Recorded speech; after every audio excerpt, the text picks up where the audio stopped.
पहली चीज तो मैं यार आई कांट इमेजिन तुम अमाउंट ऑफ पेन तुम फील करोगे कि तुम्हारा अगर डिसाइडेड था सब कुछ कि भाई 1 साल में हमारी शादी होने वाली है, रिलेशनशिप चल रही है एंड एवरीथिंग, एंड उसके बाद लड़की छोड़ के चली गई and she is with somebody else. Now यहाँ पे आपको एक सिंपल सी चीज समझनी है दोस्त, अगर मुझे नहीं पता तुम चाहते क्या हो सुनना, क्योंकि जहां तक लॉजिकली तुम्हें पता है, मुझे भी पता है कि अगर चीज खत्म हो गई तो तुम्हें मूव ऑन करना है, और जितने मेरे वीडियोस ऑलरेडी हैं एक्चुअल में तुम्हारे को सफिशिएंट हेल्प उनसे मिल जाएगी।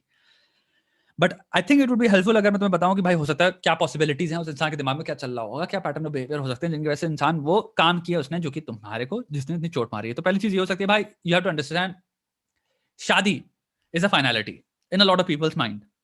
There is a great possibility कि जब तुम्हारी शादी का डिसीजन होने लग गया, उस इंसान की जिंदगी में पहली बार एक थॉट ट्रिगर हुआ, वो ये था कि भाई क्या मैंने अपनी जिंदगी जी है, यानी कि मेरी लाइफ में एक the amount of single choices या सेक्सुअल चॉइसेस या जितनी भी चीजें हम सोच सकते हैं वो फाइनली खत्म हो रही हैं। एंड एज अ पर्सन जिसकी लाइफ में शादी हो चुकी है, and you know I am very well into my marriage, and मैं और फेजेस में भी एंटर कर रहा हूं अपनी शादी के, तो मैं तुम्हें एक बात बता सकता हूं, it comes to you, all these thoughts come to you because it is a sort of a finality. So any human being जो कि जिसकी शादी होने वाली है, उसके दिमाग में एक ख्याल आता है एक टाइम पे कि okay now this thing like I'm going to enter from A to B. B is a completely new phase of my life जो कि A में फिर मेरे को वापस रिग्रेस नहीं कर सकता मैं। B और A कंपैटिबल नहीं है, यानी कि मैं ऐसा नहीं, B जब जी रही हूँ अपनी लाइफ यानी मैरिड लाइफ, तो मैं एक सिंगल इंसान की तरह भी जिंदगी जी सकती हूँ। आई डोंट थिंक तुमने एक बहुत ढंग से एक इंट्रिंसिक लेवल पे जानना चाहिए इंसान एक्चुअल में था कौन, इसके अमाउंट ऑफ एक्सपीरियंसेस क्या, उसके दिल की इच्छाएं और चाह क्या थी। बिकॉज अगर तुमने कोशिश करी होती instead of just being in this relationship and enjoying this relationship, इंसान के जितने भी फिल्मी प्रोमिसेस थे, बिकॉज दैट्स व्हाट दे वर, फिल्मी प्रोमिसेस, अगर तुमने उनको इग्नोर मारा होता 5 सेकंड के लिए, ये जानना चाहा होगा कि मैं इसके एक्शंस और डिसीजन उसकी सोच पे ज्यादा फोकस मारता हूं कि एक्चुअल में रेडी है कि नहीं है। बोल तो बकवास बहुत रही है, अगर तुमने वहां फोकस किया होता, आई एम प्रीटी श्योर तुम्हें चीजें दिखती, इसमें कोई डाउट नहीं है मेरे पास। और क्या पता दोस्त, दिल से हाथ रख के बोलो तुम्हें ना दिखी हो, हवा की बातें क्यों करें। 2 साल या 3 साल जितने की भी relationship, I am pretty sure तुमने चीजें दिखी होंगी जिसने तुम्हें साइन या सिग्नल दिया होगा कि भाई यहां यहां प्रॉब्लम हो सकती है, क्लियरली प्रॉब्लम हो सकती है, लेकिन तुम दोस्त घुसे रहे क्योंकि तुम्हें रिलेशनशिप मिली थी, तुम्हें कंफर्ट मिला था। बहुत सारे लोगों के साथ प्रॉब्लम यही होती है भाई, रिलेशनशिप को कंफर्ट से वो नहीं निकल पाते, क्योंकि रिलेशनशिप का कंफर्ट बहुत अच्छा कंफर्ट होता है भाई। जब आपको प्यार मिला और आपके पास एक पार्टनर है और आपकी लाइफ में पार्टनर नहीं रहा है, सो पार्टनर होना becomes the next best thing, right.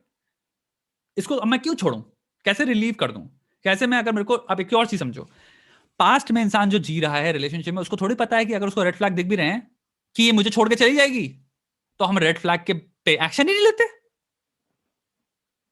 अगर तुम्हें दिख भी रहा था कि यार इस पे मैं ट्रस्ट नहीं कर सकता यार शादी के लिए, क्योंकि इसका थोड़ा सा डाउट वाला सिस्टम आ रहा है, बट हमें थोड़ी पता है ये छोड़ के भाग जाएगी, तो आप सोचते हो नहीं होगा कुछ, चीजें सही रहेंगी यार, टेंशन ना लो।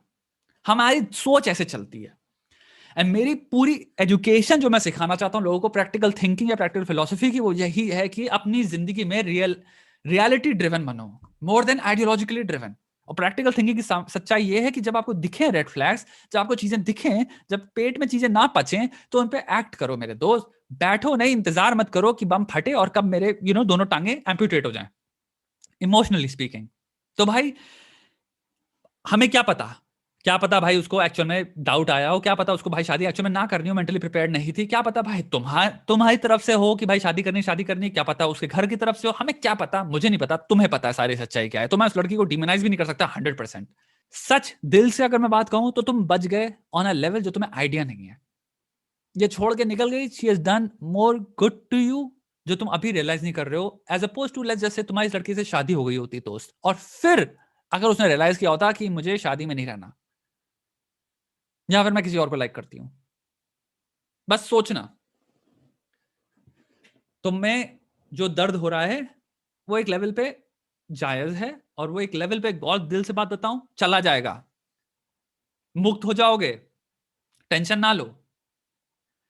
अगर अपने आप से दोस्ती कर सकते हो, अपना हाथ थाम सकते हो और अपने आप से प्यार कर सकते हो, तो उठ के अपना सुबह कह सकते हो कि I will take care of myself. You can say that to yourself, and ये तुम्हारा धर्म बनता है। धर्मा जो कहते हैं ना, द राइट एक्शन, जिसको इसका राइट ट्रांसलेशन है, ये तुम्हारा धर्म है कि तुम्हें कहना है सुबह उठ के कि भाई I have to take care of myself beyond anything, बाकी दुनिया कुछ भी होए, जो भी दर्द है उसके समक्ष अगर मैं अपना साथ नहीं दूंगा तो कौन देगा। तो अपने आप को धोखा देके मैं क्या कर रहा हूं, अपना दर्द बढ़ा रहा हूं। तो लॉजिकल चीज क्या बनती है, अभी मुझे इमोशनली अपना साथ देना है, क्योंकि दुनिया में सब कुछ खत्म नहीं हुआ, क्योंकि मैं जिंदा हूं, मैं अपने साथ हूं, और हजारों पॉसिबिलिटीज मेरे सामने फ्यूचर में खुली हुई हैं। कल जो हुआ वो हो गया, जो उसको जाना था। खूबसूरत चीज ये है कि वो चली गई, और दिख गया तुम्हें वो चली गई, यानी कि वो रहने वाली थी ही नहीं कभी। यानी इस चीज का अंत अब सिंपल डॉक्टर स्ट्रेंज वाले लेवल से देखो। डॉक्टर स्ट्रेंज बैठते हैं और सिमुलेशन बिठाते हैं, और खोपड़ी लग जाती है डॉक्टर स्ट्रेंज की, राइट? और फिर वो कहते हैं पता नहीं कितने मिलियन सिमुलेशन उन्होंने रन किए अपने दिमाग में।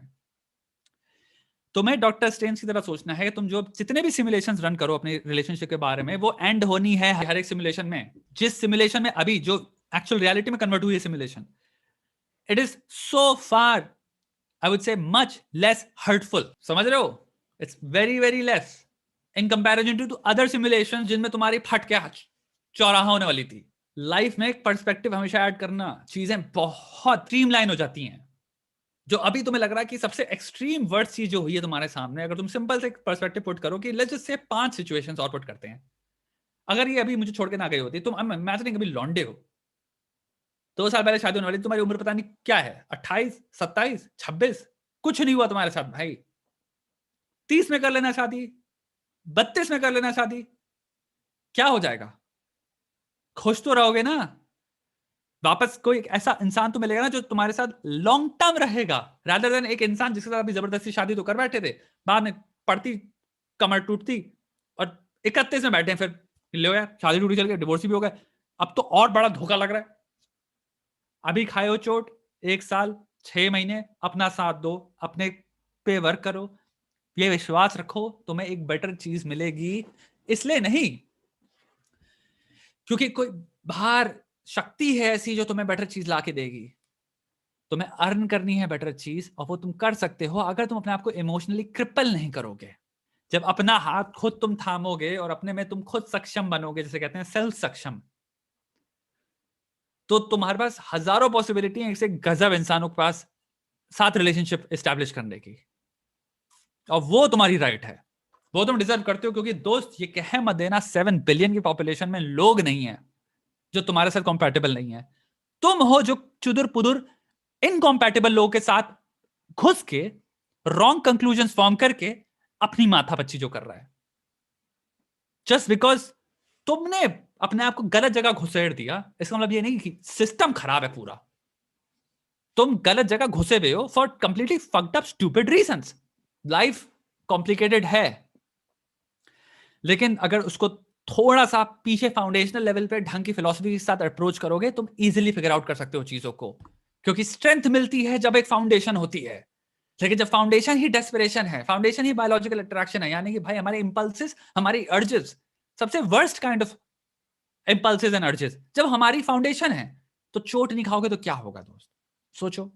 तो खड़े हो सकता है टाइम लगेगा, तुम वहां जहां पे हो बहुत लौंडे, बहुत लड़कियां भी रहे हैं, और वो खड़े हुए हैं, वो निकल गए। लोगों का भाई शादियों में डिवोर्स होते हैं बड़े बड़े, शादियों में पता चलता है चीटिंग कर रहा था इंसान, 35 का इंसान है, 40 का इंसान है, उसके बाद लोगों को मिल जाता है सही पार्टनर। यार तुम क्या बात कर रहे हो? तुम्हें सही पार्टनर नहीं मिलेगा तुम्हारी लाइफ में, तुम्हें मूव ऑन नहीं करोगे? कोशिश करोगे तो सब कुछ हो सकता है, अगर ना करोगे तो भाई तुम यहां पे जहां पे बैठे हो, तुम 5 साल और बिता लो, कोई फर्क ना पड़े। तुम्हें कोई आ नहीं रहा दोस्त निकालने वहां से, तुम खुद ही को निकाल सकते हो, लेकिन चॉइस तुम्हारी है दोस्त। या तो निकलना चाहो तो आज 1 सेकंड में हाथ डाल के कहो कि अब मैं इस जगह में 1 सेकंड भी नहीं रहूंगा। एक ये चॉइस होती है, खुद से डिसाइड करो अब मैं नहीं रहने वाला यहाँ पे। एक चॉइस ये है। कितने लोग हैं यार जो इस कमेंट सेक्शन में मैं लिख के सकता हूँ, जो किसी ना किसी पास रिलेशनशिप में आज तक सोच के सफर करते रहते हैं, बाय चॉइस वो उसको डिक्टेट कर रहे हैं उस रिलेशनशिप के एक्सपीरियंस को या उस लड़की को कि वो बेस्ट थी, और वो बाय चॉइस विलिंगली नहीं निकल रहा है। उनका कोई मदद नहीं कर सकता दोस्त, मैं किसी भी एंगल से, इंटेलेक्चुअली, लॉजिकली, कहीं से भी उनको कोई समझा दे। सेल्फ डिस्ट्रक्टिव टेंडेंसी यानी सेल्फ डिस्ट्रक्टिव थॉट या बिलीफ को कोई अगर रख ले अपने पास, भाई हेल और हेवन जो जॉन मिल्टन की वो है, यही है भाई। इंसान जहां बैठे वहां हेल क्रिएट कर सकता है, और जहां इंसान बैठे वहां heaven. So a person can create heaven of hell और हेल ऑफ हेवन। ये टोटल इंसान में निर्भर करता है भाई। समझना बहुत डीप बात है। तो ये आप पे डिपेंड करता है, आप अपनी सराउंडिंग, अपनी जिंदगी को हेवन बनाना चाहते हो या हेल बनाना चाहते हो। आई होप तुम्हारी हेल्प मिली हो दोस्त।